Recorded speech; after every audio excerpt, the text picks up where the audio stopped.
lu tax ma bëgg la lu tax ma sopp la yaay suukar te ragaluma jabet te fais kiffer. Mesdames, Messieurs, très chers téléspectateurs, bonsoir à toutes et à tous. Bienvenue au Little Buddha Dakar. Nous vous avons conviés à une soirée spéciale Saint-Valentin. Il y a de l'amour en l'air, on dira tout simplement Love is in the air. C'est avec beaucoup de plaisir que nous enregistrons la première émission de votre nouvelle chaîne de télévision ITV. ITV se veut une télévision généraliste qui vous appartient à vous, chaque Sénégalais, chaque Africain et chaque citoyen du monde. Ce soir, nous avons choisi pour notre première émission de télévision de fêter l'amour. Parce que nous vous aimons et nous savons que vous aussi vous nous aimez, que nous sommes ensemble ce soir et nous serons ensemble pour l'éternité. Justement pour fêter l'amour ce soir, je suis en compagnie de ma Valentine de ce soir, de son vrai nom Stéphanie. Bonsoir. Bonsoir, très chers téléspectateurs. Bonsoir tout le monde, bonsoir tous nos invités. Je suis ravie d'être sur ce plateau ce soir pour fêter la Saint-Valentin. Et qui dit Saint-Valentin parle de l'amour. Vous savez que l'amour souffre énormément et cette souffrance, nous allons en parler. Les femmes tuent, les hommes battent les femmes, par amour certainement, des fois.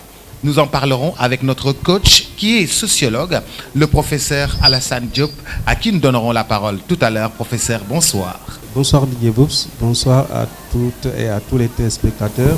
C'est vrai que c'est un thème très éminemment social qu'on aimerait bien discuter avec vous tout à l'heure. Merci beaucoup, professeur. Je suis aussi en compagnie d'un coach ou une dame qui est coach en couple. Certainement, Stéphanie. C'est quoi un coach en couple? C'est un coach, c'est quelqu'un qui va vous donner des conseils par rapport à toutes les petites astuces que vous pouvez utiliser dans votre couple. Et on sait qu'on en a besoin, surtout nous les femmes. J'ai encore jamais vu un coach en couple, mais c'est une première pour moi. Madame Kiné Ndiaye, bonsoir. Bonsoir Bokar Diallo, bonsoir tout le monde. Comme vous venez de dire, c'est à chaque fois que je dis que je suis coach en couple, ça fait rigoler quoi, c'est normal. C'est tout nouveau ici, donc comme vous venez de dire, madame, j'accompagne des femmes et en même temps des hommes, voilà, à gérer leur vie de couple, leur donner des astuces, comment retenir leurs hommes, tout ça. Donc, je suis là pour ça, quoi. On l'applaudit s'il vous plaît parce que c'est une première pour moi. C'est très intéressant. Si je comprends bien, Aliou Cissé est coach du Sénégal, elle coach les femmes. Exactement. Ah, d'accord, c'est du nouveau pour moi. Je suis aussi en compagnie d'un couple mythique, connu, véritable grande célébrité dans le monde de la musique que nous avons appris à aimer par bien sûr leur duo d'habillement, leur duo justement de maquillage, leur duo de style nous ont fait aimer le couple Mabo avec un son exceptionnel. Le couple Mabo qu'on applaudit. Bonsoir Mia. Bonsoir Boubacar. Ça va bien? Bien et vous? Ça fait plaisir de vous voir. C'est partagé. Je suis aussi en compagnie de No Face. Bonsoir. Bonsoir. Ça va grand? Alhamdulillah. En forme? En formation. bu baax a baax. bu baax a baax. mais xam nga yéen ñaar da ngeen jaaxal réew mi ni ngeen nekkee duo ba da ngeen mel ni maanaam daal benn mango wala benn sump wala benn rek ngeen quoi macha allah. bon comme Mabo bi rek mooy maay bo. MABO. waaw Mabo. Mabo. merci beaucoup. xam nga tamit am nañu beneen couple beneen gan. Effectivement am nañu beneen couple bu fi nekk tey muy Djiby Dramé ak jabaram maman chérie ñu ngi leen di nuyu Djiby maman chérie dalal leen ak jàmm. maa ngi leen fay di la nuyu di nuyu képp ku nekk ci plateau bi invité yi Diallo Jëri di la nuyu di nuyu nag la couple référence tey nga woo Mabo Papa Dadek ak maman chérie quelle rencontre Diallo Jëri macha allah kon nag tey du yomb. du yomb de. non du yomb. Saint-Valentin la ñuy wax non du yomb. Saint-Valentin la ñuy wax. couple heureux la ñuy wax. couple heureux. te ñi ñu woote yëpp dañoo heureux. seen couple chaque jour dañuy Saint-Valentin. ndeysaan. ouais. maman chérie chaque jour c'est Saint-Valentin. oui Boubacar salaamaaleykum maa ngi lay nuyu. maa ngi lay fay. di nuyu yëpp fii maa ngi leen di nuyu kontaan naa.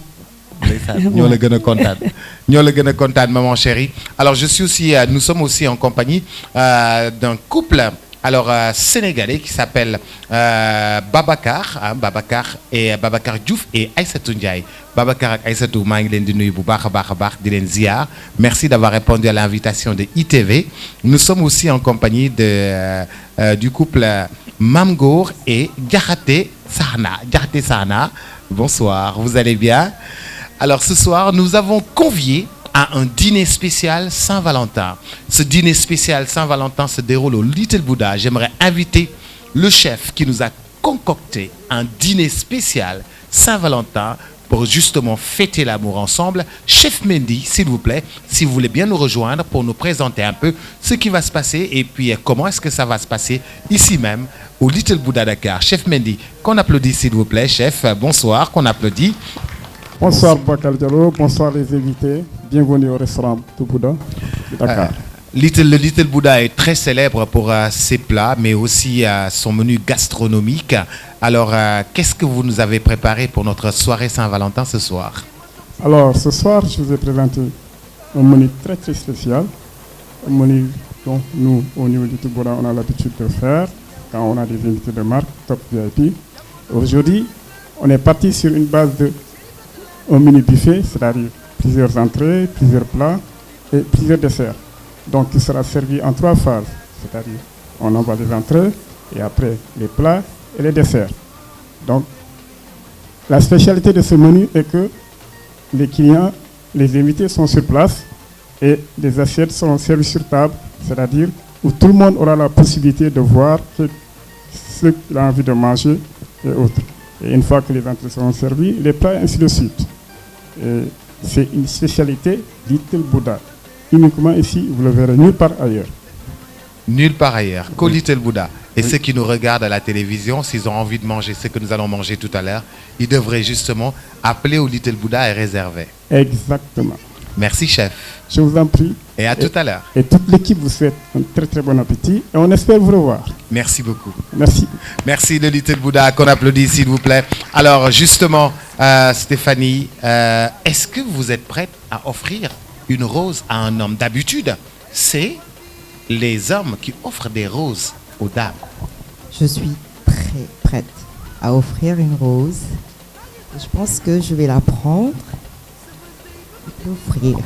Oh là, je suis très touchée. Et je vais inviter toutes les femmes à prendre leur rose et à...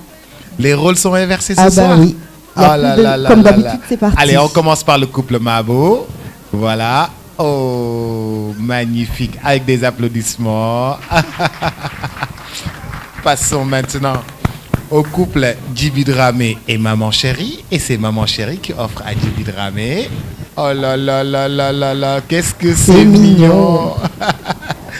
Passons maintenant au couple Diakhaté et Diakhaté Sahna et Mame Gor. Si vous voulez bien, madame. Les rôles sont inversés. Voilà. Et puis passons maintenant au couple Bokar Diouf et Aïssatou Ndiaye. Bokar, Aïssatou va offrir. Et voilà. Magnifique. Alors, c'est différent. Hein? En général, góor ñi ñoo doon offrir ay roses. léegi xam nga àdduna bi dafa changé. ëpp na. Ah tamit lu góor mën jigéen mën na ko def. kon daal da ngeen ñu waajal seen affaire amatul xaar amatul. kon affaire du yomb tey offrir léegi. jàpp leen ni soirée bi tey du yomb alors xam ngeen ni dañ leen doon wax naan l'amour souffre. Amour naka la souffriree góor ñi dañuy dóor jigéen ñi waaye ndax jigéen ñi dañuy dóor góor ñi. ah léegi de gis nañ ko. gis nañu dóor ba gis dem ba faat bakkan nit ki. te loolu moom mosuñu ko fi woon gis. fekk da nga ko bëgg. waaw fekk da nga ko bëgg. bëgg ko ba dóor ko faat ko. mu ngoog ñu dem à image xool loolu te ñëw à l'écran.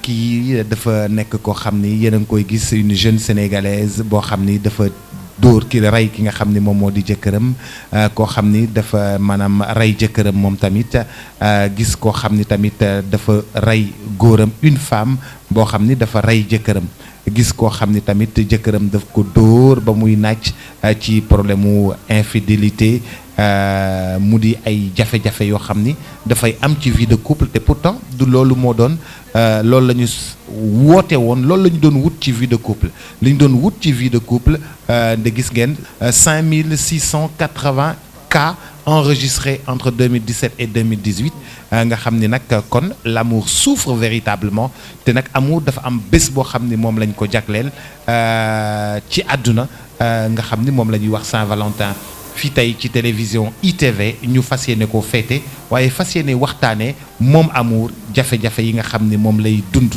ñii nga xam ni couple yi ñuy gis léeg-léeg nga gis couple bu am téeméeri at Stéphanie damay njëkk jox kàddu gi kii di professeur Alassane Diop moom sociologue la professeur bonsoir. Bonsoir Didier Pousse. Alors professeur, l'amour souffre. Est-ce que ce mot-là vous dit quelque chose? Oui, l'amour souffre véritablement par les temps qui courent. Si l'on s'en tient tout simplement aux événements de l'année 2018, on se rend compte qu'il y a beaucoup de cas de violence conjugale au sein de nos foyers. Cela est d'autant plus regrettable qu'aujourd'hui, on devait aspirer à un monde beaucoup plus versé vers la paix, à un monde beaucoup plus stable, à un monde qui est véritablement tourné vers le développement. Mais hélas, on constate, pour le regretter, qu'aujourd'hui, il y a eu beaucoup d'agressions. Les hommes continuent encore de battre leurs femmes et les femmes, c'est comme si elles sont en train de se venger jusqu'à aller jusqu'à la tuerie. C'est abominable, c'est regrettable. Tout cela s'explique par les dimensions socio-anthropologiques de la vie en famille et en couple. Il faut considérer que le monde que nous vivons aujourd'hui devrait être un monde sans violence. Parce que l'expérience qui a traversé les sociétés devrait être assez suffisante pour servir de leçon à notre génération, mais également aux générations futures. Aujourd'hui, les nombres de cas répertoriés, plus de 5000 cas, doivent nous laisser un peu à réfléchir sur cette situation-là. Parce que c'est dans le cadre des familles, et la famille est la cellule de base de la société africaine. On devrait la construire sur la base d'un amour réel, d'un amour sincère et profond, d'un amour réciproque où les hommes comme les femmes, en plus de s'être aimés, déroulent le tapis du respect pour aspirer à s'élever. Mais malheureusement, la nature humaine est que parfois, dans certaines situations, les gens s'emportent vite. Et aujourd'hui, plus les femmes s'emportent à la tuerie, ça c'est vraiment grave et regrettable.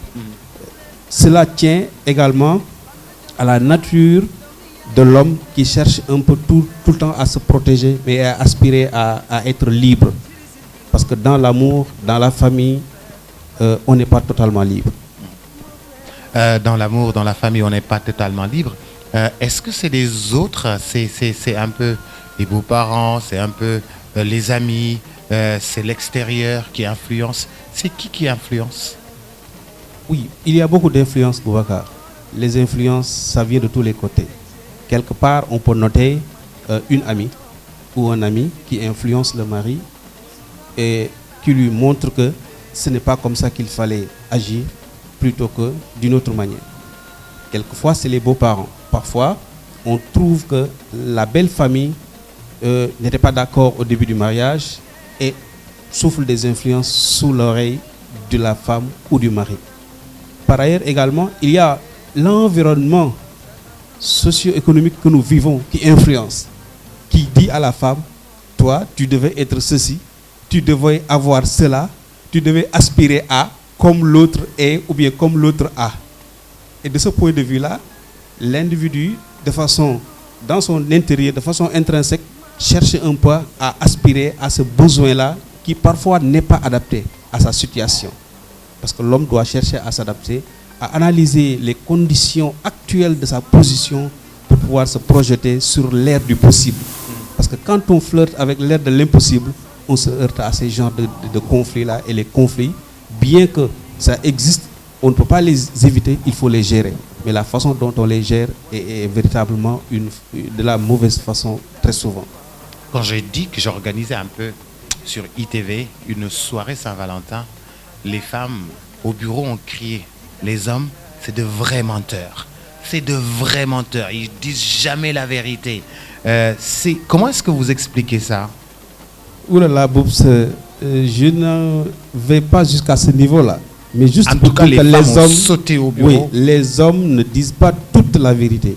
Ah. Ensuite, c'est parce qu'ils ont un plan B où ils cherchent un peu à tempérer la situation. Parce que toute vérité n'est pas bonne à dire. C'est l'adage qui le dit. D'accord. Mais également, ils devraient chercher à être véridiques, juste envers leurs femmes. À les accompagner, à partager avec eux ce qui est profond dans le cadre de l'amour. Parce que l'amour, c'est, comme je dirais, un Fort Boyard où il y a beaucoup de coins et de recoins. J'espère que le coach va revenir sur là-dessus. Il y a énormément de ficelles qu'il faut avoir pour mener à terme cette barque-là de l'amour qui est difficile à manager, à coacher pour ainsi dire. Il y a beaucoup de tempêtes que cette barque de l'amour doit traverser. Oui, il y a beaucoup de tempêtes parce que l'amour n'est pas un homme sain. Parfois, il tombe malade. Il peut avoir mal à la tête, il peut avoir mal au cœur, mal aux pieds. Il faut l'accompagner et le soigner. Parfois, il faut poser un garrot. Parce qu'en réalité, on ne peut pas avoir un amour parfait, 100% tout le long de la vie.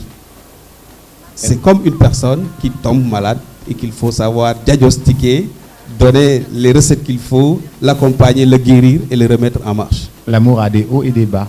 Effectivement, c'est ça. L'amour a des hauts et des bas. Au début, c'est presque l'extase. On vit l'amour pleinement. Comment les gens se rencontrent, le coup de foudre, et ensuite, de plus en plus qu'on se connaît, on découvre les facettes, je ne dirais pas les mauvais comportements de l'autre. Et à partir de ce moment-là, on nourrit parfois un sentiment de regret. Et parfois, c'est un peu de haine, mais il faut savoir conjuguer un peu les efforts du point de vue personnel. Et l'amour, c'est partager avec l'autre, c'est donner une partie de soi. Et quand on donne une partie de soi, il faut savoir le gérer et le négocier. Merci beaucoup. Je reviendrai à vous tout à l'heure. Mais Stéphanie, quand on dit que l'amour souffre, il y a des docteurs pour l'amour. C'est vrai. On dit qu'il y a des coachs. Un coach pour coacher le couple.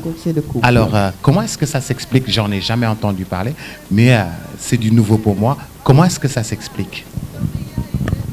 Madame Kinindia est là pour le prouver. Et je pense qu'on est arrivé à un point où il est difficile, par exemple, de parler de certains problèmes à ses amis et aux gens de sa famille. Parce qu'on ne sait pas s'ils vont aller le répéter dehors ou on ne sait pas de quel œil est-ce qu'ils vont voir ce genre de problème qu'on a. Donc, c'est devenu un peu plus facile, en fait, de se tourner vers un étranger et de parler de ses problèmes. D'où la nécessité de trouver un coach. Et quand on traverse certains problèmes, on peut aller lui parler, lui présenter et lui demander en fait quelles sont les solutions ou quelles sont les astuces qu'elle peut nous donner pour pouvoir résoudre ces problèmes. Et Madame Kiné Ndiaye est là pour le dire. Madame Kiné Ndiaye, man dama am luma jaaxal. Yow entraîneur nga ci jëk ak jabar. Waaw. Comme entre Aliou Cissé nu mu nekkee entraîneur équipe nationale bu Sénégal, yow jëk ak jabar yow seen entraîneur nga. Noo leen di entraîner? Da nga leen di wax def leen tour de terrain 1000 mètres, daw leen ngeen wuti condition physique. Wala da ngeen di def ay étirement, naka nga leen di entraîner? Waaw, comme li nga wax rek tout le terrain 1000 mètres ak ay étirement à ma façon. Donc dama lay jox ay astuces yoo xamanteni par exemple da nga koy mettre en place. Dama lay suivre nak pas à pas. À chaque fois tu mets les astuces en place, da nga me recontacter, après je vais voir parce qu'il y a des failles, s'il y a pas de failles, je te dis continue comme ça. À chaque fois je fais ça jusqu'à obtenir des résultats qu'on veut. Su jigéen ñëwee ne la man sama jëkkër moom daal day génn dem ci balcon bi wax téléphone rek fu mu toll day wax téléphone te xam naa ni ku jigéen lay waxal te man ñemewuma koo wax léegi yow loolu naka nga koy conseiller, naka nga koy gérer? Waaw loolu ni ma koy gérer en général xam nga góor moom da nga koy occuper waaw parce que quand tu es avec ton homme à l'intérieur mu jékki-jékki di occupé wu am lu ko gën a intéressé que toi, c'est que y a problème. Voilà, il y a problème. Tàcc leen loolu gënu sa gis waay ah bu jékki-jékki rek ku góor ki nekk ci téléphone bi nekk ci leneen rek di ngun gu dem ci balcon bi ngun nguni rek am na lu xew de. waaw y a problème parce que góor en général normalement boo nekkee ak moom instant yi warut a xool wala yaa ko war a gënal lépp sa présence moo ko war a gënal leneen donc buy occupé wu ci leneen rek kon donc y a blocage y a faille y a des choses à corriger.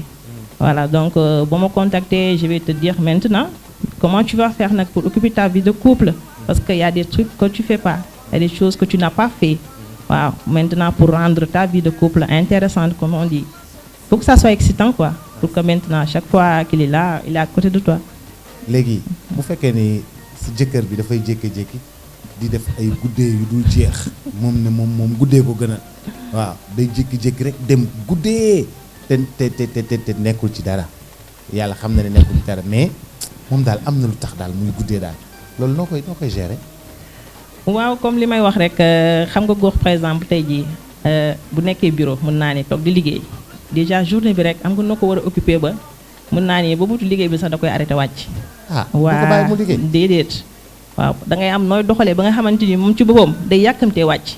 jox ñu ay exemple jox ñu ay tuuti. dañu bëgg xam tey moom Saint-Valentin la comme amour dafa souffrir ci dëkk bi dañoo bëgg am ay tuuti clé rek. d'accord donc par exemple xam nga am na ay messages yoo xamante ni da nga koy envoyé xam nga góor dafa bëgg suspense. waaw dafa bëgg suspense da nga koy envoyé yoo xamante ni day imaginer mais attends comment ça va se passer maintenant à la maison. waaw mu koy def ci bopp bi quoi day yàkkamti donc ay astuces laa lay jox nga teg ko. ay messages yoo koy envoyé s'il le faut je sais pas maintenant avec réseaux sociaux tout est possible. Voilà maintenant tu peux mettre en vidéo ça dépend léegi nag en tout cas tu vas faire des trucs yoo xamante ni moom ce qui est sûr mooy tardé bu guddee wàcc bi moom sincèrement moom day deñ wala lu bari dina wàññeeku. mbokk yi ci biir suñu plateau Saint-Valentin dama bëgg ñu waxtaanee tuuti violence conjugale alors ñi nga xam ni ñoom ñoo ñuy seetaan fii ci ITV am nañ ci ñoom tamit wàll ñu dem xool te dellu si waat léegi. lu tax ma bëgg la. Je suis très attristée quand j'entends parler de violence conjugale parce que si on est en couple, c'est souvent pour être justement bien, trouver un bien-être et que ça se termine par des violences. Donc je pense qu'il faut absolument éviter d'en arriver là et apprendre dans le couple à se parler, à communiquer. La communication, malgré tous les multimédias, on a du mal à échanger parce qu'une femme a sa façon de vivre et l'homme aussi. Donc pour se comprendre, il faut essayer d'échanger. Et si on peut échanger, on peut comprendre mieux les choses. Et la tension de la vie va tomber et ainsi on va pouvoir se pardonner et repartir sur un bon chemin. Koo xam ne ba ngay sëy sa yaay daf lay yab di la yab ba yebal la glacière xam nga ko bëgg na nga sëy waaw léegi nag yow boo demee nga nekk en famille comme nga nekk sa appartement affaire daal humeur la daal dëkk bi daal moo jaxasoo man loolu noonu rek laa ko gisee. jamono gi ñu toll nii ak jamonoy mag ña wute na jamonoy mag ma ngor la nii demee doo leen xamal lenn dund bi nii am doo leen xamal li ñuy lekk doo leen xamal mais jamono bi ñu toll nii jigéen boo mënti takk tey soo toogee ñaari fan nga ne ko aw ma dépasse suba sa sutura xawee ko ndax dana dem ci kër diw mu ne ko tey togguma kon su demee ci yaayam mi nu koy wax kooku lu muy liggéey. kon doo ko waroon a wax de am jëlal ceeb bii wala jëlal dugub bii nga yóbbu sa kër togg kenn bañ laa xamal leen. problème yi li ci gën di bëri léegi boo xoolee parents yi dañ leen di écarter ci ménage yi te ñoom aussi tamit dara lañ ci parce que xëy na waxu mag am na lu nga xamante ni dina jariñ na nit daal jariñ nañu ñun suñu waxu kilifa parce que xëy na bu fekkente ni yow yaa ngi déggal sa kilifa yu bëri di nga am yu nga xamante ni doo ko bëgg def mais je me dis que des fois bu fekkente ni day nekk sëy bu nga xamante ni lépp luy xew c'est entre vous deux chaque fois ay problème rek moom moo ciy ñëw. li am léegi ci couple yi ak ci mariage yi moom man en tout cas dama koy déplorer waaw parce que bu ñu demee ba violence bi dem ba nekk léegi ay meurtre nga koy dégg tout le temps si rajo yi boo taalee i rajo moom ngay déglu boo taalee beneen rajo moom ngay déglu boo xoolee journaux yi tout le temps ñu ne la mariage yi ay meurtre moo ci am wala ay alors taal na jëkkër ji ki ñu xamul man mettul naa ko trop parce que mariage gisewu moo ko noonu quoi.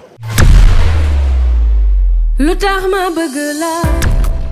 merci à la régie alors ma nekk nag couple Mabo maa ngi leen di delloowaat sama nuyoo di leen feddali sama kóllëre sama xaritoog ñoom alors gis ngeen waxtaan wi nga xam ne moom lañ doon waxtaan sànq ba tey ak suñu coach waxtaan ko ak suñu psychologue professeur docteur Diop alors Mia yéen da ngeen joxe exemple couple boo xam ni c'est un couple parfait nit yi dañuy miirewu ci yéen dañ leen di xool di wane seen cofeel ci yéen loolu da ngeen ko liggéey wala harmonie naturelle la.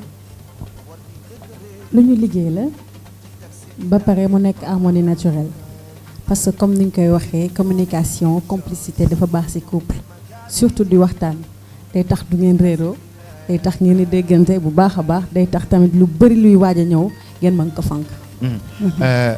gis nañu jigéen ñi seen jëkkër yi ñoo ngi leen di dóor jigéen ñi tamit góor ñi tamit ñu ngi dóor seen jabar ñi di dóor seen jëkkër moo tax ñu ne amour dafay souffrir bu ñu génnee léegi ci micro trottoir bi yaa ngi dégg nit yi di ko wax loolu boo koy déggee psychologiquement yow lan la lay def. waaw psychologiquement dina ma toucher en tant que femme dina ma toucher en tant que jabar aussi parce que nga gis ñuy maltraiter jigéen du neex kenn nga gis tamit ñuy maltraiter góor du neex kenn alors vice versa du neex ci xol daal. tey gis nañu ñu ne jigéen ñi léegi dañu am coach. boo xam ne mooy ñëw di leen toppatoo. di leen xelal ci seen biir sëy. yaay bi moo daan doon coach bi dans le temps wala cousine bi wala tante bi. mais nit ñi kenn wóolootul sa morom. ba léegi da ngay dem wuti coach ci mbedd mi. loolu noo ko jàngate. coach bi gën a wóor mooy sa yaay ak sa goro. ñooy coach sa yi yaay gën a ak wóor sa goro. nga jege leen. nga jege leen. moo gën a wóor pour moo yow. gën a wóor parce que ñoo la jiitu ci sëy. ñoo la ëpp expérience. lu ñuy gis yow doo ko gis. alors ñoom ñoo gën a jekk ci wax la yow nga dégg. ak nga accepté. ak nga appliqué. ak nga appliqué waaw. exactement. maa ngi lay siyaare yéen seen déjà nuroo yëre dafa neex Sénégal neex àdduna loolu fan la jógee xalaat bi. lépp loo gis ci tàmbali ba ñu ngi ci doon jéem a organiser wu alors li ñu nekk di sol ni yëpp buñ ne dañuy nekk di def musique ci tàmbali ba mu sant gisee ma sant gisee tur bi rek déjà day ñëw directement saa yoo ne gisee rek Mabo dafay ñëw. alors nag comme couple lañu dañu nduróole rek. mu nekk sama dégradé dugg ci beneen couleur bi ñun ñaar ñu àndandoo. mu nekk dégradé waaw carrément lépp lu ñuy sol nag dafa nekk ni moom mooy xalaat affaire yi mooy def design bi liggéeyam la daal. ah moom couturière la à côté. waaw day def design bi mooy design bi après toog ak gars yi. ne leen defal ma lii ak lii ak lii. ok kon yow sa yëre moom moo koy préparé. moo koy préparé pour ba la muy ñëw yëpp moo koy defar. ndeysaan loolu rafet na. alors est-ce que moom noonu la mënee togg noonu la mënee yàq noonu la mënee dressé damay laaj de damay dem ba ci biir yàq ba. laaj nga ma lu garaaw. waaye déggal loolu. lu garaaw garaaw sax. xam nga dañuy wax cordon bleu. waaw bi bleu foncé bi. ëppatalaw tàcc leen ma loolu. cordon bleu foncé tey laa ko mës a dégg. bii foncé bi la non dafa mën a togg sama jabar moo dàq togg ci monde bi. ëppatalaw. moo dàq togg ci monde bi. non mais feeñ na si yow parce que bi ngay commencé musique da nga xaw a nor tuuti. non léegi leer na. noddantiku nga leer léegi amul benn milliardaire bu ma ëpp. gën a la leer taxawaay waaw waaw. ci biir vie de couple bi. léeg-léeg da ngeen di ànd yéeg sur scène. dem studio. dem defi prestation ensemble. voyager nous ensemble dans votre vie professionnelle en fait votre vie de couple benn la votre vie professionnelle aussi ci biir seen dund la bokk. c'est nit ki loolu lay rêver en fait ci àddunaam bi on dirait. waaw rêve la benn côté beneen côté bi tamit ñun ñu ngi koy def naturellement parce que mën naa ne yàlla dafa def ñu bokk ay bëgg-bëgg mais tamit mu doon li gën ci ñun laaj organisation aussi waaw xëy na nag nit ñi ñu ngi koy gis di ko rêver mais li may conseil gars yi mais nañ ci xool côté bu positif bi ñu xam ni ñoom ni ñuy amee problème noonu la ñuy amee problème ci ay difficultés yu métti la ñuy dugg des fois mais am na ñu ñu wër yoo xamante ne ñu ngi ñuy conseiller comme ni mu ko waxee suñu yaay ak suñu papa yi wër ñu rek teg ñu pression di ñu organiser di ñu dimbali ci côté boobu bu baax a baax a baax loolu moo tax ba nit ñi tey di gis rêve boobu noonu si ñun. waaw. Merci. jërëjëf. Rendez-vous dans quelques instants ou bien Stéphanie lay jox mu poser question les Mabo après ma jàll ci Djiby Dramé Stéphanie s'il te plaît am na loo bëggoon a laajte ñi nga xam ne ñoom ñooy couple Mabo. waa léegi lan laa leen li ma leen bëggoon laaj mooy ne comme ni ngeen ko waxee sànq ku ci nekk day am problème ci sa couple mais le fait de jongler le travail ak seen vie personnelle ngeen di liggéey yéen ñaar naka ngeen di def ba nga xam ne problème bu ñëwee di ngeen ko mën a surmonter ba déggoo. dafa am lu am solo lu madame wax mooy waxtaan déjà li ci jiitu mooy buñ ne kër ga rek kër ga la. alors kër ga nag am na bànneex naqar dafay ñëw am na ay hauts et des bas lépp ci la bokk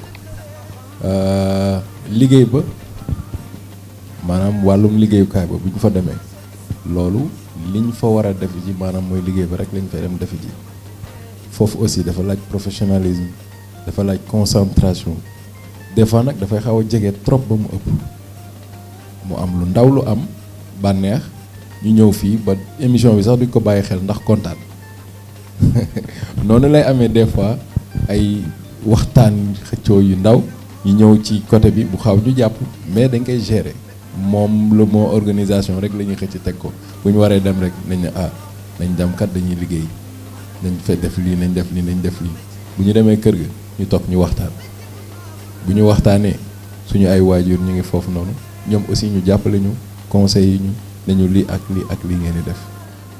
Le temps de confirmer, nous allons regarder de très belles images du couple Mabo à la régie. ñu dem xool li nga xam ne moom moo di image du couple Mabo soog a dellu siwaat ak kii di Djiby Dramé ak kii di Maman Chérie.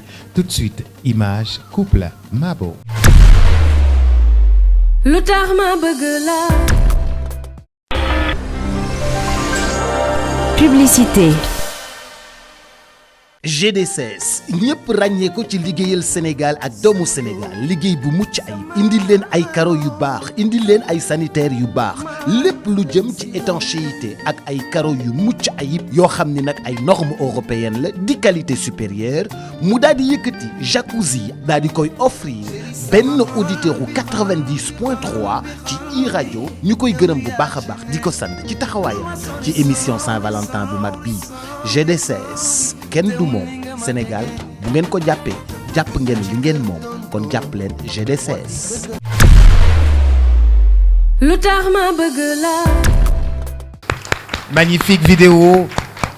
Alors les tenues ont été magnifiques, la musique très belle, merci beaucoup Mabo, merci et puis nous sommes très fiers de vous encore justement pour cet engagement et puis d'ailleurs moi-même personnellement j'ai eu la chance de voir maintenant le couple jouer en live, il faut le faire et puis je suis très fier. Alors Stéphanie, je pense que nous allons sortir du Little Buddha et revenir dans quelques instants. Où est-ce qu'on va aller maintenant? Alors, Boops, on va aller sur les réseaux sociaux. On a fait un micro-trottoir et puis on a pris quelques questions sur les réseaux sociaux. Allez, c'est maintenant. lu tax ma bëgg la. communication bi bokk na li gën a yàq léegi ménage yi bon lu tax ma ne communication yi parce que dama si boole waale réseaux sociaux yi Facebook wala WhatsApp Instagram ainsi de suite da ngay dugg si kër léegi da ngay gis entente bi couple waroon am. da ngay gis da ngay toog ci salon bi à gauche jëkkër jaa ngi connecté wu à droite madame mi ngi nekk ci téléphone bi même au resto sax constat boobu boo demee da nga ko fiy fekk da ngay gis boo leen àndee en couple boo leen nekkee en couple da ngay gis kii day nekk ci téléphone am kii nekk ci téléphone am les communications boobu nag peut-être dina dem ba benn moment mun a nekk source de problème. Certaines personnes ici au Sénégal précipitent le mariage entre les jeunes. Vraiment, moi je trouve que c'est pas bon. On doit donner la chance au conjoint de mieux communiquer. L'amour, c'est vraiment quelque chose de merveilleux. On devrait tous profiter de cela. Donc, à mon humble avis, on devrait plus favoriser ce genre de choses. Vous voyez, dans certaines sociétés, ce n'est pas tabou l'amour. On prodigue ça au plus haut, on crie ça haut et fort qu'on aime. Mais ici, quand tu le fais, on le voit comme un interdit. Côté réseaux sociaux, yaa ngi fii yeneen ak yeneen mi ngi fii lépp a ngi ci daal waaw. jamono internet nag yàq na moom yàq na lu bëri bëri yàq na lu bëri bëri franchement parce que ba internet amee ba tey ah sëy yu bëri pour man ci la defaroo waaye ci la yàqoo tamit. lu tax ma bëgg la. Steph, c'est chaud les réseaux sociaux. tàng na torop.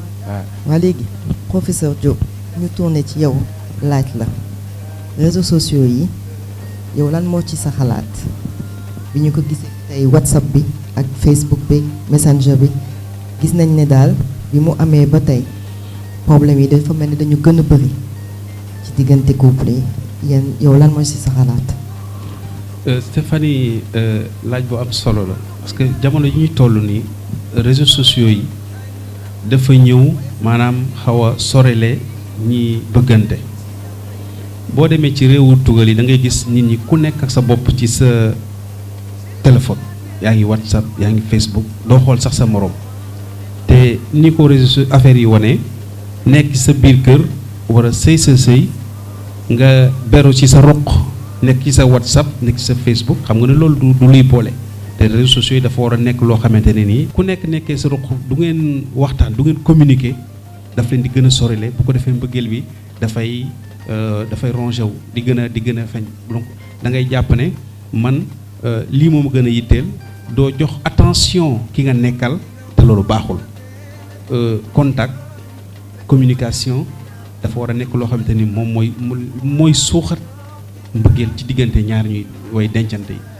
parce que foo gis ñaar ñoo xamante ne nii du ñu saafonte du ñu weccee xalaat du ñu nasandoo du ñu nocceendoo da ngay xam ne fi ñu toll nii réseaux sociaux yi gën na yokk lool mbir moom te réseaux sociaux yi baax na naam mais ni ñu koy jëfandikoo ci boppam moo baaxul mais war nañoo seetaat ni ñuy jëfandikoo réseaux sociaux yi ba nga xamante ne dina ci am njëriñ.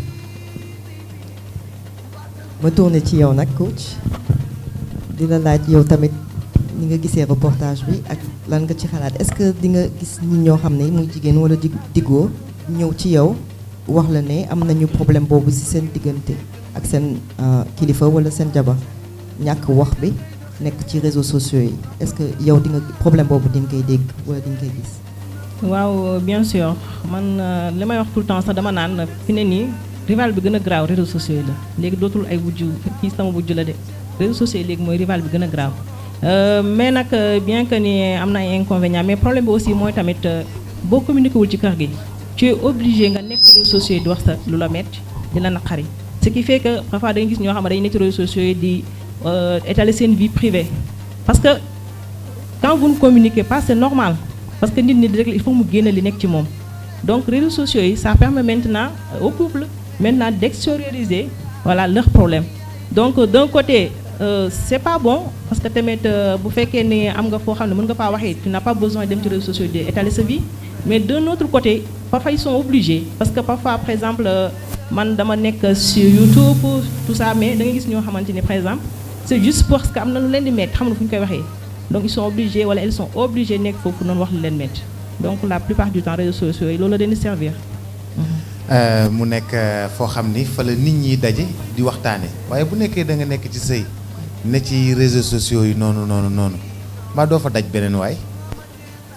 waaw xam nga moo tax ma ne rival bi gën a graaw la rival boobu noonu moo gën a graaw sax ki nga nekkal ñi ngay entourage je veux dire parce que bu fekkee ne par exemple yow tout le temps yaa ngi ci réseaux sociaux yi yaa ngi waxtaan donc foofu noonu mën nga fa gis loo xamante ni te ce qui est grave mooy en général sax da nga fa gis loo xamante ni moo lay gën a attirer que li nga nekkal parce que day mel vous vous comprenez waaw donc comme vous venez de dire foofu moom sincèrement c'est il y a plus de risques je veux dire il y a plus de risques.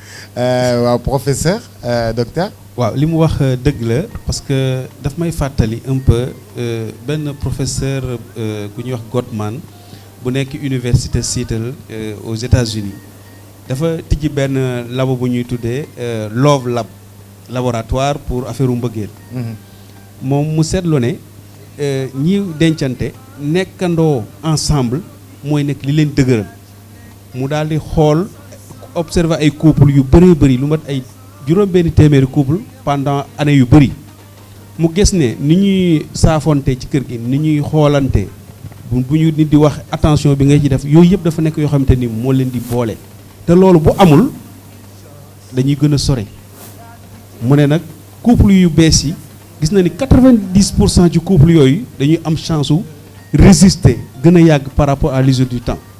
Donc li am solo mooy réseaux sociaux dañ ko war a utiliser pour ñu gën a jegele mais waruñu ko utiliser pour mu gën a sori donc comme xam-xam la boo xamante ni sociologie xam-xam la boo xamante ni day xalaat ci lépp luy relation diggante nit ak moroomam rawatina ñaar ñu bëggante donc ñu jàpp ne réseaux sociaux dañu war a soppi niñ koy jëfandikoo.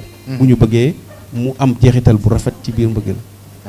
jërëjëf docteur Djiby Dramé yow ak maman chérie seen dund daf ñoo neex lool dañ la gis yow nga nekk artiste tàmbalee liggéey sa liggéey am ndam bu baree bari ñu dem en 2008 nga takk soxna si ñuy wax maman chérie en 2018 ngeen def 10 ans ngeen génnee benn maanaam moo album bu bees de 15 titres tuddee ko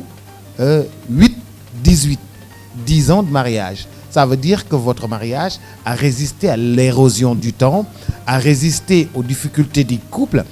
Tey am ngeen ndam bu mag am ci ay Mohamed ak yu ne Djiby Dramé kii nga xam ni moom mu nga dëkk ca Mali yow nga dëkk fii ci Sénégal nga dem ñu may la ko indil la ko naka la seen saafonte demee ba ngeen nekk tey en couple comme ça. Diallo Diéry man soo ma laajtee loolu damay sawar lool ndaxte d'abord lu may wax rek ma ne jabar sàng la mais borom kër sàng la góor mu bàyyi ñëpp xool buntu kër yi bari tànn la nga xam ne kooku am na fu mu la teg yow jigéen ki mu indi la sa biir kër jox la bopp wane la carrément yow yaa fi ne sa devoir mooy lan kii duma gën a gore dinaa ko jàpp ci duma ba sama diggante ak sama soxna nag dama ko ne dafa jógee këram ñëw këram ndax sànq maa ngi déglu samay naataangoo waa maabo lu ñuy wax c'est tellement important boo parents yi baax na ci sëy wàllu góor ak bu jigéen ñooy dooleel sëy jamono fi ñu toll nii man damay rendre hommage sama papa El Hadj Dembo Dramé ba muy sukuraat sax dafa maa wax ci benn moom kii du sama goro sama doom la téyel ma ko jamono fi ñu toll nii léegi dañu ne jigéen ñi nañu muñ mais góor yi nañu muñ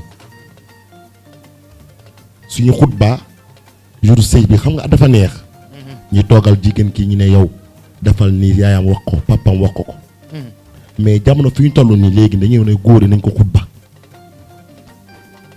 parce que l'une n'est parfait dans la vie. dëgg la léegi nag si loolu yow da nga siy jàpp surtout soo leen amee njaboot man su ma xasee dugg sama biir kër rek même maman chérie su ma meree wala ma meree ko sax Mouhamed fële wala Pa Dembo fële rek papa ñëw na rek sur place ma giif. ndeysaan kon léeg-léeg dina am ay tuuti problème yooyu. non problème du ñàkk.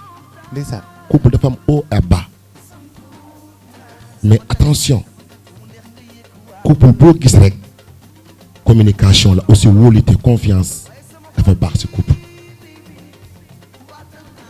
parce que couple du en couple du soxor couple mbëggeel la ñuy wax kon mbëggeel dafa war a am peut-être complice maman chérie sama rakk la sama jabar la yeneen saa dañuy jëfantu dañuy def naka su du noonu mais nag suñu xoolee ba xool day ne attention nañuy reprendre nag attends dadi baal ma ak ma ne ko maman chérie baal ma ak tàccu leen loolu mu gën a neex mais Djiby joxal ma maman chérie micro maman chérie. Non. Ça va être compliqué ce que je vais te poser là. Ouais. Tu sais que beaucoup de femmes là aiment Djiby Dramé. Comment tu réagis? Ah, c'est vrai hein? Beaucoup de femmes là aiment Djiby Dramé de. Boubacar kontaan na. Je ne suis pas fort en vocabulaire. Oui. Mais je vais débrouiller un peu en wolof. D'accord. Bon boobu du kii. du jàll. Ça ne passe pas. xam nga. jigéen yi Djiby les beau mais jigéen yi tamit suñ ko topp ah dinaa leen wan maman chérie moo fi ne. waaw. buñ ko toppee rek nga wan leen. léegi naka nga koy wane naka ngay defee. ak sama manière. ak sa manière da nga am say feem daal. waaw man dama am sama feem yi. comme coach lu mu wax bu Djiby Dramé demee rek da nga koy yónnee ay message nan ko def naa cuuraay bi. mais Boubacar man damay fiir de. déet waay. waaw. da ngay fiir tuuti. oui. pourtant nuru woo kuy fiir nag pour man da ngay way rek. déedéet. nekkoo ci way bi rek da ngay way waaye da ngay fiir Djiby est-ce que Djiby dina jël téléphone bi mu dem si biti rek mu wax xam nga Djiby day sol grand mbubb bi rek jël téléphone bi rek daw. moom day jël téléphone ba dugg ci douche. bu duggee si douche bi nga fekk ko foofu. déedéet ne ko Djiby. déedéet man su may déggee mi ngi ci douche bi. di wax rek man tamit damay dem ci dressing bi. taxaw di defal comme damay génne ay yére mu jékki-jékki rek dégg ay bruit rek mu jékki nee na ma wax lala. ma ne tata ci leen loolu waay mais maman Djiby est-ce que mi ngi lay toppatoo dëgg-dëgg parce que ñun lu ñuy gis image bi ñuy gis yéen ñaar ngeen nekk théâtre national Daniel Sorano di def nuit du Bazin di way ensemble ñun image extérieure boobu rek la ñuy gis mais wax ma profondément naka la lay jàppee naka la lay toppatoowee lan ngay yëg ci kontaan ci moom. bon jarul sa man damay wax Djiby def may toppatoo man fi ma jógee dafa sori trop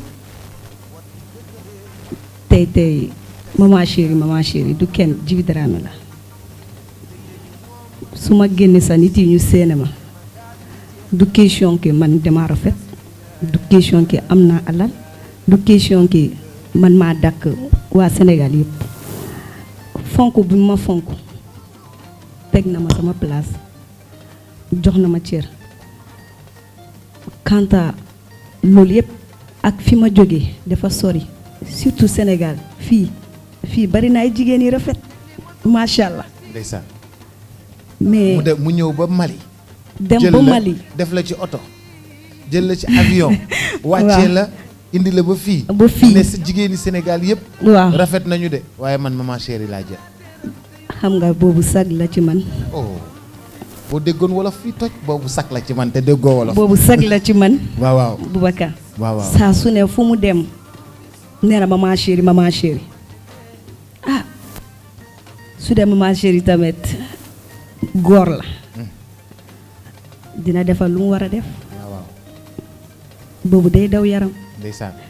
man fu ñu ma dem ak Djiby partout dans le monde fu ma dem ak moom balaa muy kii sax même man su ma nekkee ci milieu ak moom nga may Djiby mayoo ma man du kontaan.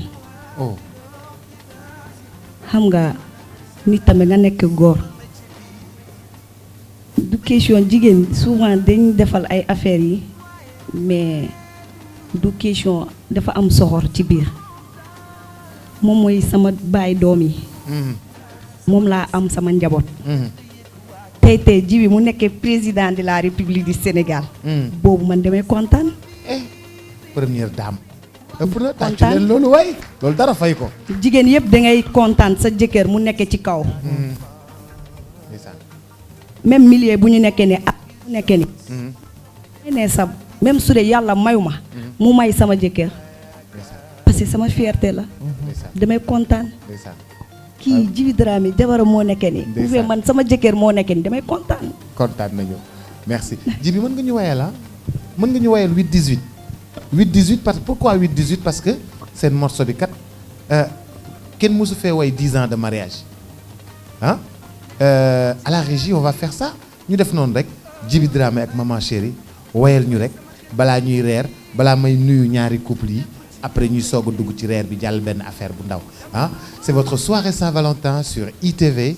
Alors ITV vous a invité à bien sûr un dîner spécial Saint-Valentin au Little Bouddha Dakar. lu tax ma bëgg la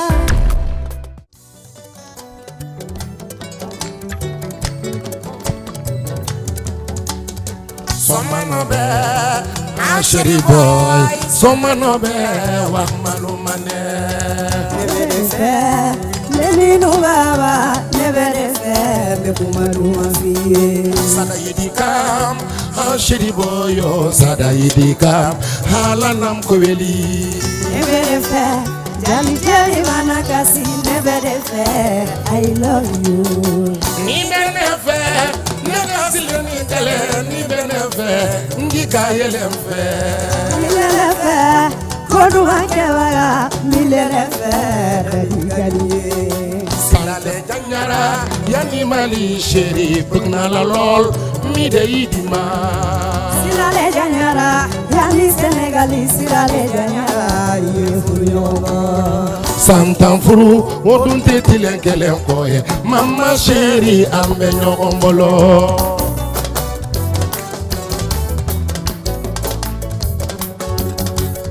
furu daborati gala gadi mama anga munyo anga sabari adabora kanu de la nindianye mama anga sabari ambe nyogombolo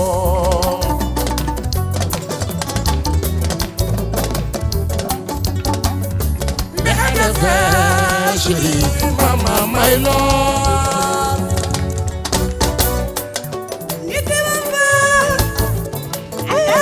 Foro vieni con un cepa baradi Foro viva sama kanike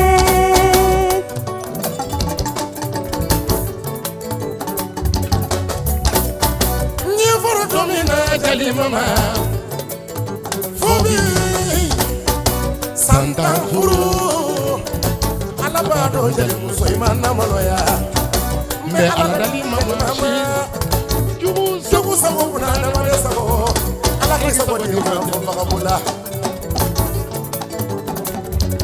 Nyasuru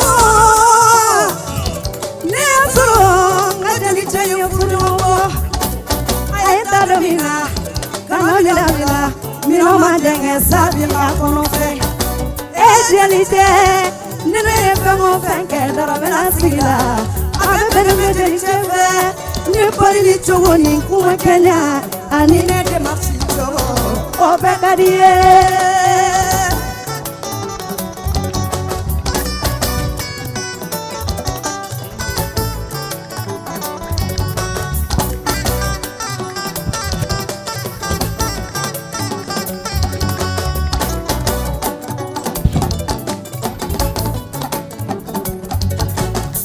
Chéri boy sa bangi jox man digal fi ma koy teg Te ko fu la neex yaay sama chéri di sama kundum kandang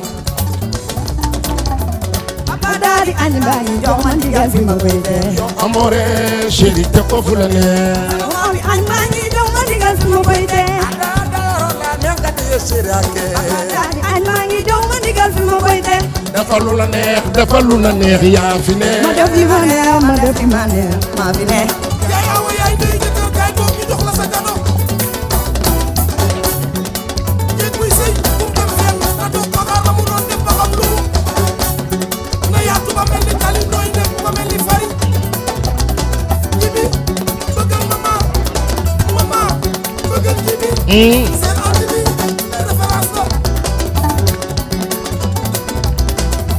Papa dadi ani bangi jox man fi ma koy teg Ma chéri yo te ko fu la neex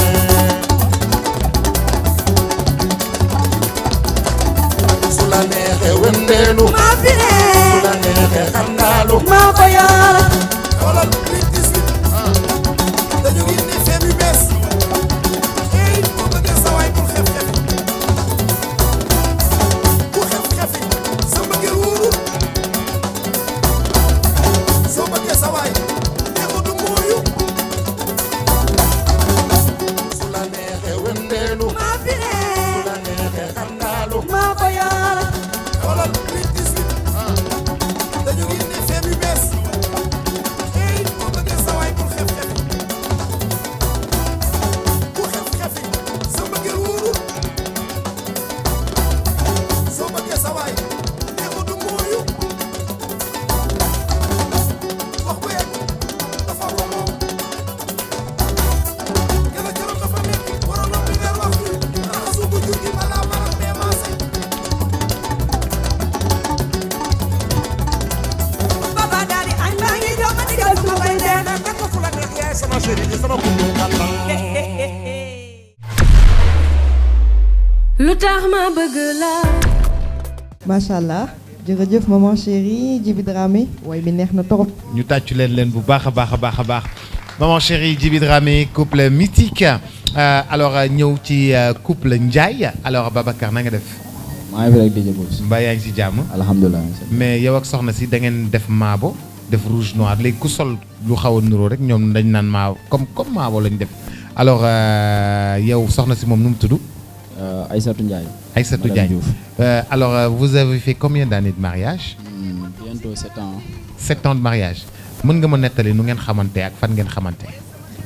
waaw loolu moom dinaa ci sawar quoi ginnaaw ma la nuyoo ñii seetaan waaw kii moom fi ñu xamante maanaam yàlla dafa ma ko andil ba koñ bu ma juddoo mu tegal ma ko foofu. ëpp tëllaw. non saa yaa fi ëpp sens. ban koñ la.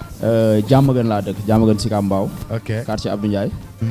moom mu dëkk Colobane mais maama moo dëkk Diamaguène bon yàlla andil ma ko ba fi ma dëkk tegal ma ko foofu. doon ñëw di seet si maamam quoi. waaw léegi nag premier jour bi ñuy gisee bon man maa ko gis quoi moom gisuma parce que jamono yooyu 2009 la ñoo ngi dañoo organisé woon soirée 4 avril.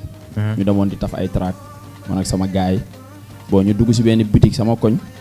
di taf benn track ma gis ko mu dugg si biir bitig bi xam nga moo ko gisee nag franchement xëy na li yàlla war a def rek bon ma ñëw pour drailler ko nag fekk moo ngi am caractère ma ñëw ne ko soxna si na nga def damaa bëgg a jënd ma singom mais faalewu ma vraiment daf ma bon nangul wax ak man quoi waaw après sama yeneen gars yi ma àndaloon pour ñuy def track bi ne ma non nañ dem gars yi nañ dem ma leen non ci jubul jiitu leen ma quoi bon ma taxaw ma wax ak moom mais nagu ma faale après mu dem ba mu demee bon comme que foofu laa dëkk ma laajte ay information sama benn gaanteer Abdou Mbacké ma ne ko njool mu ne ma ne ko kaay ñëw ma ne ko am na benn booy ma gis mu dugg gaale bee nu mu tudd mu ne ma yii fii non ba leekul kii Aïda Ndiaye la kii bu rombee sax du nuyoo ma ne ko coow jubul man fii laa loolu rek laa soxla woon ci information c'est bon après ma dem ñibbi bon ba ma demee ñibbi bon kër googu comme que am na ku ma fa xam koo xamante ne nii moo sama mag ñoo doon ànd yàgg na ma commencé koo fréquenter boobu 3 mois Boubacar je te le jure devant Dieu chaque jour ma ñëw ci gaale bi laaj ko. ndeysaan dafa fréquentation di fa ñëw di fa naanee ataay su ma wàccee rek 5 heures rek ma daw ñëw toog chaque jour su ma ñëwee léeg-léeg dañuy xellil yaayam ataaya moom mooy andi ci kaas bi su ñëwee bu ma ko nuyoo mu ne ma ça va sëñ bi 3 mois ça va sëñ bi. ndeysaan kii lu métti la ma teg 3 mois ça va sëñ bi. mais mbëggee la ko jar. waaw mais yow moom bu rombee da ngay taxamtiku tu as l'eau à la bouche. waaw parce que. li ñu doon gisee bëriwul quoi. waaw comme que man dama xaw a décalé tuuti nekkatuma fi ma juddoo bon temps en temps lañ doon gisee parce que da doon jàngi man heure yi muy jàngi man damay dem liggéey mais teewul sax ngoon damay yàqamti nag dégg bon ataaya damay yàqamti mu pare ba moom mu war a andi kaas bi pour mu am occasion parce que soirée bi 4 avril lañ ko waroon def te 4 avril bi laa bëgg a baaxal pour wax ak moom bon léegi nag loolu defoon na ma kaa parce que laajte naa ñu ne ma ah booy bi du génn. bon léegi nag man tamit ma fabriqué lu garaaw laa lay wax Boubacar ma fabriqué benn affaire dam si yaayam ne ko ñun bon si koñ bi lañ dëkk dañoo am benn association xam nga dañuy tëgg soirée pour xam nga mobiliser jeunes yi affaire yu jàppal baay dama la bëgg a jox carte invitation loo xam ne maa créé yaa moom may seetaan xam naa xam nga ba mu ñëwee ma jox ko carte bi boo ko joxee carte bi mu ne ma ah man de vraiment invitation bi du ma mën a ñëw mais naa sama doom daal dina andi sama participation ma ne ko waaw jërëjëf ñun moom en tout cas loolu lañ soxla woon léegi ma ñëw si bunt bi jour soirée bi sum benn gaañ videur gànn ma ne ko gànn mu naa ma ne ko am na benn booy bi foo war a ñëw andi benn enveloppe benn booy la wax ko liyaar nu mel boobu dafa sew tollul nii boobu simol booy la woon nii xees maternité bay def nii voilà ma ne ko am na benn booy naar bu fi war a ñëw andi benn ticket benn invitation dimbali ma rek waxuma la mu ñëw fi nga naan ma ay non fii kenn invité wu fi kenn bu ñëwee rek yow woo ma mu ne ma d'accord mu ñëw ñu woo ma génn mu ne ma ça va ma nag ça va bien mu jox ma carte enveloppe bi na ma sama yaay moo la ko jox na la dem boobu sama programme bi yëpp ci foofu laa ko basé pour mën a wax ak moom sinon dootuma ko gisati ma ne ko non non soxna si bul dem yow lii teraanga la même boo fi andee lii tamit même bu dee benn canette sax xanaa di nga ma permettre ma jox la ko mu ne ma waaw ma ramasser escalier yi daw andi benn canette xam nga ñëw fekk si bunt bi mu toog ma jox ko kii bi ma ne ko mais il faut nga toog fii naan ko tuuti mu ne ma ok bon ñu toog si benn fondement noonu bon li ma wax nii vers 23h 0h affaire yooyu noonu ma ne ko ça va bien xam nga ñu waxtaan noonu daal xam nga rek doxaanu xale. waaw ma ne ko nag franchement bon boo gisee boobu ba léegi sonn naa ci affaire bi 3 mois maa ngi lay fréquenté nanga woo maa wuyu bon man nag bëgg la dong moo tax xam nga ma topp la quoi mais du leneen xam nga. waaw léegi ba ma ko waxee loolu ñu changé ay kàddu mu ne ma nañ essayé bi nag si lañ toolu ba léegi léeg-léeg ma tooñee ko loolu. bëggee yaa fi man maa ngi ci couple bi nga xam ni couple mixte la madame na nga def. ça va nan def. noo tudd yow. man Sarr tudd wala madame Diakhaté moo gën a neex. madame Diakhaté moo gën a neex xanaa fii la bët yam Stéphanie nee na madame Diakhaté moo gën a neex. man de damaa jaaxle. wolofam bu set bi. waaw man ko wolofam bi set na te kat Italie la jóge. monsieur Diakhaté maa ngi lay nuyu. ça va Boubs. mbaa yaa ngi ci jàmm. ça va alhamdulilah. waaw mais moom yow foo jëlee italienne bi. dem fekk ko Italie rek. dem fekk ko Italie. fekk ko Italie. gis nañ sawaay moom nettali nañu naka la gisee ak soxna si. yow yéen ñaar naka ngeen xamante. bon Sarr ñu nga xamante en 2004. 2004. en 2004. j'étais en Italie. bon am benn instant bon j'habitais seul man kese man maa dëkkoon et puis bon ma amoon benn accident de travail sama loxo damm comme man kese maa dëkkoon bon je pouvais plus comprendre nga ma dem sama kër benn copain bu dëkk moom muy Romano. ok moo nekk foofu bon léegi comme que man liggéeyuma dama nekk 3 mois bon chaque soir dama doon ñuy génn quoi di am benn pub bu ñuy dem bi ma demee ci pub boobu ci laa fa taseeg moom xam nga ñu ne ma kii bon Sarr la tudd bon au fait maa bi may ñëwee foofu noonu di ko fekk ci pub bi bon tout le temps bon italiens yi sénégalais yi africains yi tout le monde venait là-bas pour elle bu nekk xale boo xam ne bon ñëpp ko doon bëgg quoi waaw. xam nga Mercedes la ñëpp ko bëgg waaw. bon ba pare instant boobu dafa doon fekk mu ngi doon fecc ci benn groupe quoi am benn groupe bu nekkoon foofu. mu nekk danseuse. waaw mu nekk mais yow ñëpp bëgg ko yow nga naka nga réussir ba tebbi ko. bon ñëw gis nga ma bëgg jël ko. nandite la. booy Dakar la nandite la. nandite la de mais wax ma yow nit ñëpp ñu ngi ñëw foofu pour yow naka comment ça s'est passé. ah non c'est lui. moom moo koy wax mais wax ma. non vas-y dis-moi. non il était bon il a pris son temps il m'envoyait des roses il avait la classe donc il faut dire les hommes africains ils ont la classe aussi. et ça c'est sûr. parce que des fois j'entends seulement parler de les hommes françaises ou italiens mais les hommes africains ils ont la classe aussi. et ça c'est sûr. donc il m'a fait beaucoup de cadeaux il venait parler avec moi et bon on était devenus très amis franchement on était des amis il n'y avait rien au début. Et un bel jour, et pour mon anniversaire, il m'a envoyé 21 roses. Et après, avec des bougies, il a préparé, il a écrit « Je t'aime ». Après, je devais suivre les bougies, il y avait les roses. Comme vous avez écrit « Love », il a fait des choses comme ça, vraiment charmantes. Et il a fait comme ils font les Italiens. Il m'a donné la bague de fiancement et il m'a demandé un mariage. Il m'a demandé la main. C'est comment on dit quand tu te descends. Soukou. Oui, et il m'a demandé la main, oui, il était très. Et tu as accepté. Ah, par force, waaw. jëkkër amul de ku gis loolu da ngay wax waaw de. Si je peux, une autre chose vraiment qui c'était très magnifique. Et on s'est mariés et les jours qu'il a appelé au Sénégal, sa maman et son papa, ils ont pas fait des problèmes, ils étaient très contents. Et machallah, j'ai eu des très bons gros que je suis fière. Donc, machallah. Ça c'est l'amour. Merci beaucoup. Merci monsieur Diakhaté. Merci. Si je te bande les yeux, tu sauras reconnaître monsieur Diakhaté dans le public? Par force? D'accord, on va voir ça. Monsieur Diakhaté, telle-moi sur mon micro. Attention. J'ai d'abord Stéphanie. On va voir des conseils d'abord et puis après je vais faire ça. Oui, Boubacar, on va aller retrouver un autre élément et ça c'est par rapport aux conseils qu'on peut donner aux couples qui traversent certains problèmes. lu tax ma bëgg la.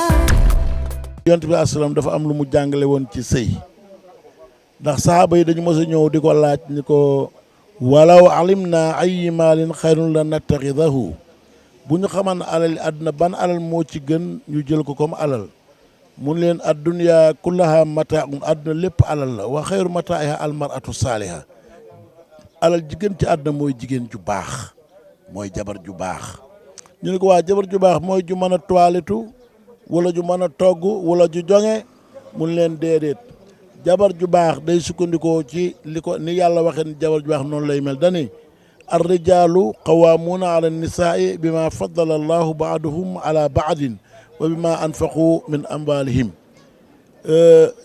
góor ñi dañuy xam ni ñoom la yàlla jox kilifteef pour ñu yilif jigéen ñi wante nag yilif gi ñu leen di yilif dañ leen koy yërëme jàppale leen ko suturaale leen ko am cofeel ci ñoom mu ni jigéen ji nag jigéen ji baax dëgg mooy fas saalihaatu qaanitaatun xaafizaatun lil xaybi bi ma xafizallahu jigéen ju baax mooy jigéen ju gëm yàlla ba bu weetee fa mu nekk du fa def lu yàllay tere lu ñuy xeeb ci moom kenn du ko gis ci moom ne jigéen ju baax noonu lay mel. Le mariage, c'est un sacerdoce. Et qui dit sacerdoce dit prière entre le couple. Vous vous confiez à Dieu tous les jours. Il faut que les jeunes se rendent à l'évidence et se dire que le mariage est sacré.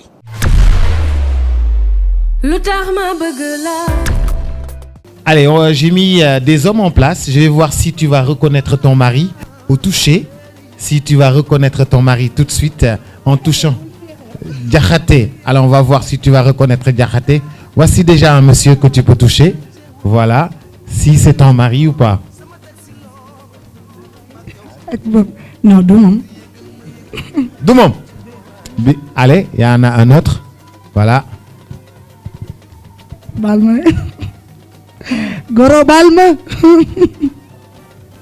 Doumom. Doumom.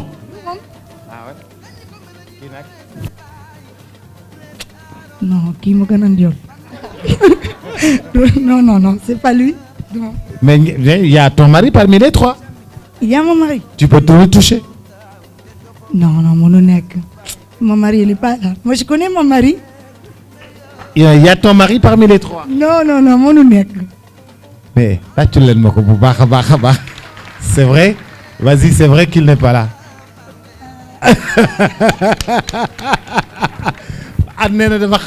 Merci beaucoup les amis. Merci beaucoup.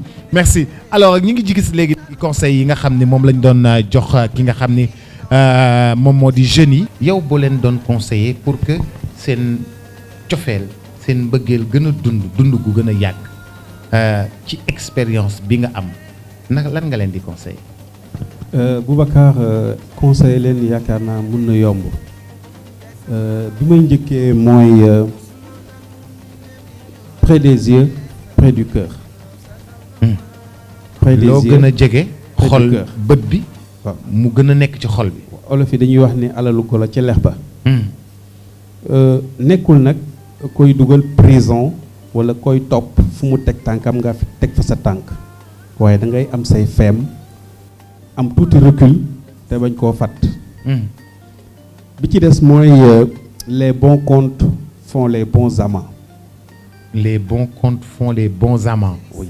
Pas les bons amis. Les bons comptes font les bons amants. ndax nit ci boppam bu fekkente ni da nga dagg jox ko li nga dagg jox ko moom daf ko war a sàmm. moom it mu sàmm li mu dagg jox la bu ko defee déggoo wala juboo mën a am. bu ma mujjee mooy respect. Boubacar ma wax la tey respect moo gën a fort ci man mbëggeel parce que nit di nga ko romb nii neexu la nga sax nga ci poto ko mu dem ba mu yàgg comme waa ji ni mu gis soxna dem ba mu yàgg mu wax koo jox gëdd respecté ko di ko gën a nemmeeku ba leneen lu mel ni mbëggeel ñëw. mais bu ko respecté wuloo jox ko cëram jox ko ni ko ñu koy waxee léegi wàccuwaayam kon du ko gis ni mbëggeel dina judd ci moom ba leen mën a boole. donc respect engagement respecter sa morom respect say liberté respect say aspiration légale parce que nit dina nekk ci sëy di am ay aspiration xam te nii c'est pas légal mais boo respecter say aspiration légale. mën nga ñu jox benn exemple lu nekk ci sëy di am ay aspiration yu illégal. bari na fi sa jëkkër wàcc nga ne yow da ngaa soxla sa bopp teg ko ne ca côté toppatoo woo ko waxuloo ak moom nekk ci sa Facebook loolu sa aspiration sa bànneexu bopp la. te loolu da lay sorele ak moom. donc aspiration illégale. mën nga tamit nekk ak sa jëkkër wala nga nekk ak sa soxna te li ngay lijjanti wala li ngay def yépp moom xamu ci dara. bi muy mujjee mooy nit ñi moytu def maanaam tooñ wala njëkkee jàdd yoon. loolu bu amul rek jàmm am ba faaw. juboo am déggoo am. tàccu leen ma docteur bu baax a baax coach Stéphanie wax la coach. coach léegi yow ñu tourné ci yow di la laaj boo doon jox conseil ay couple yoo xam ne dañu am ay problème yow lan nga leen di digal. waaw d'accord mais ça dépend ci problème bi muy doon. disons manque de communication. d'accord xam nga ñun dañ naan communication mais dañoo war a wax ban façon communication parce que xam nga communication du wax kese communication dafa nekk ci ay gestes communication corporelle donc parfois nga nekk sa jëkkër waxul de mais ay gestes am boo ko xoolee rek nga war a mën a comprendre loolu rek day jaar nag nga xam kii sa jëkkër nga nekkal kan la donc li may njëkk a conseiller mooy ku nekk ki nga nekkal nga jéem a jàng sa góor parce que tamit ñun dañu am benn la ñuy def ñun ñëpp di topp la mouvance waaw kon par exemple kii am na problème ak góoram jëkkëram nii la def ba réglé ko yow tu fais les mêmes choses non chaque personne est unique donc yow tu dois apprendre à connaître ton homme pour pouvoir maintenant savoir nag ban genre communication nga nekkal parce que am na ñoo xamante ni par exemple il faut nga jege leen pour wax la ñu dégg am na ñoo xamante ni il faut nga wax sa làmmiñ comme on dit communication verbale am na ñoo xamante ni am na nooy comporté woo rek ils vont comprendre donc loolu mooy communication malheureusement nag dañ naan communication mais on ne comprend pas exactement quel genre de communication on doit adopter. nit ñi dañ defe ne boo waxulee rek nit ki mën nga ko xool ci bët mu xam li nga ko bëgg a wax. tout à fait mën nga ko jege wala nga laal ko mu xam lan nga bëgg a wax. tout à fait te des fois tamit tubaab li muy wax naan l'herbe est plus verte chez le voisin. Okay. Je me demande si c'est peut-être pas le fait qu'il est juste en train de mieux arroser son jardin qui fait que l'herbe est beaucoup plus verte mais ça veut pas dire que li nekk li nga gis li ngay xool tax na ba moom moo la gën a le c'est que moom toppatoo bi mu ciy def mooy indi différence bi ci sëy yi. ok am na ci solo xam nga kii dafa couple bu njëkk bi. lu mu wax mooy avant muy jot ci la dame il a fait beaucoup d'efforts. Elle était inaccessible donc effort yooyu mu doon def noonu quand maintenant vous êtes en couple vous êtes marié vous devez refaire les mêmes efforts mais parfois da ngay nekk en couple tu as tendance à laisser de côté tout ça. da nga naan c'est acquis. voilà tu dis que c'est acquis. mais aussi tamit la dame toi de ton côté aussi tamit pour que tamit ton homme te voit comme un défi toi aussi tu dois te valoriser mais parfois aussi nous les femmes on a ce problème on est déjà mariés pour nous c'est bon on a notre homme on n'a pas besoin maintenant de faire des efforts alors que l'homme a besoin que tu sois un défi. Maintenant vous êtes mariés c'est pas que tu sois inaccessible mais juste que tu dois te valoriser pour que l'homme sent que voilà là c'est un challenge je dois me battre pour la retenir. Comme on dit toujours c'est des chasseurs ils aiment chasser il faut qu'ils continuent. waaw dëggantaan li mu wax mooy boo ko demee ba ngeen sëy waruloo baisser les bras da nga war a gën a tàggataat sa bopp pour yëkkati niveau yi pour gën a yéeg jëm ci kaw ndax am na lu am solo sànq lu mu wax mooy li ñuy tuddee repas de réfectoire pour théoriser parce que du benn mbir rek moom mooy régler situation yépp di nga nekk ak sa jëkkër cuuraay wala nemmali doggali ko alors que keneen ko loolu bëggu ko. non kenn boo ko defee dana am na koo xam ne dafa sinusite. waaw bëggul loolu. donc da nga war a ni mu wax da nga war a xam sa waay. mais jigéen ñëpp dañ naan dama koy cuuraay dama koy nemmali te fekk am na koo xamante ne ni xëy na suppu kànja moo koy daaneel wala maafe fekk na boo ko joxee suppu kànja Boubacar loolu moom yëngalu ko donc xam sa waay xam say ay feemam xam fi nga koy jaar dafa am solo. dëgg la li mu wax dëgg la de. lu am solo la. man daal yéen laay wër maa ngi leen di remercier bu baax a baax bëgg remercier aussi partenaires yi nga xam ne ñoom la ñu àndaloon yëpp ba noppi it suñu gan yi ñoom ñëpp dañoo am ay droits à des cadeaux yoo xam ne dañ leen ko war a offrir durant le dîner on va bien sûr demander au chef de commencer à servir et puis nous allons en profiter justement xool ñi nga xam ne ñoom ñooy suñu partenaires yëpp ñu daal di yëkkati cadeaux yi. daal di koy jox ñi nga xam ni ñoom ñooy suñu gan yëpp loolu yëpp ñoo ngi si dellu siwaat ci kanam tuuti.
Mesdames, Messieurs, ça a été un plaisir pour nous de vous servir une si belle soirée Saint-Valentin. C'était un dîner auquel nous vous avions convié au Little Buddha en compagnie de Stéphanie. Merci Boubacar. Je voudrais remercier tous nos invités qui étaient présents aujourd'hui et remercier tous nos téléspectateurs qui nous ont suivis tout au long de cette soirée. Et surtout, donner juste un conseil peut-être et dire que l'amour pardonne tout, l'amour croit tout, l'amour espère tout, mais surtout l'amour supporte tout. Donc je pense que si on réfléchit à tout ça, il y a beaucoup de problèmes qu'on peut éviter dans un couple. Donc joyeux Saint-Valentin, Happy Valentine's Day everyone. Ça a été un plaisir en tout cas. Merci. Et puis c'est une première pour toi et moi. Et tout en espérant que ça continuera encore. Merci au couple Mabo, merci à Djibi Dramé et Maman Chérie, merci au docteur Diop, merci à Madame Ndiaye, qui a été notre coach ce soir, qui nous a bien coaché. Merci aussi au couple Diakhaté, à Monsieur et Madame Diakhaté, merci. Monsieur et Madame Ndiaye, merci. Stéphanie, bonne nuit. Bonne nuit Boubacar. Et en amour. Oui, toujours. Chez vous aussi. Que l'amour coule dans la douceur de la nuit. lu tax ma bëgg la lu tax ma sopp la yaay suukar te ragaluma jabe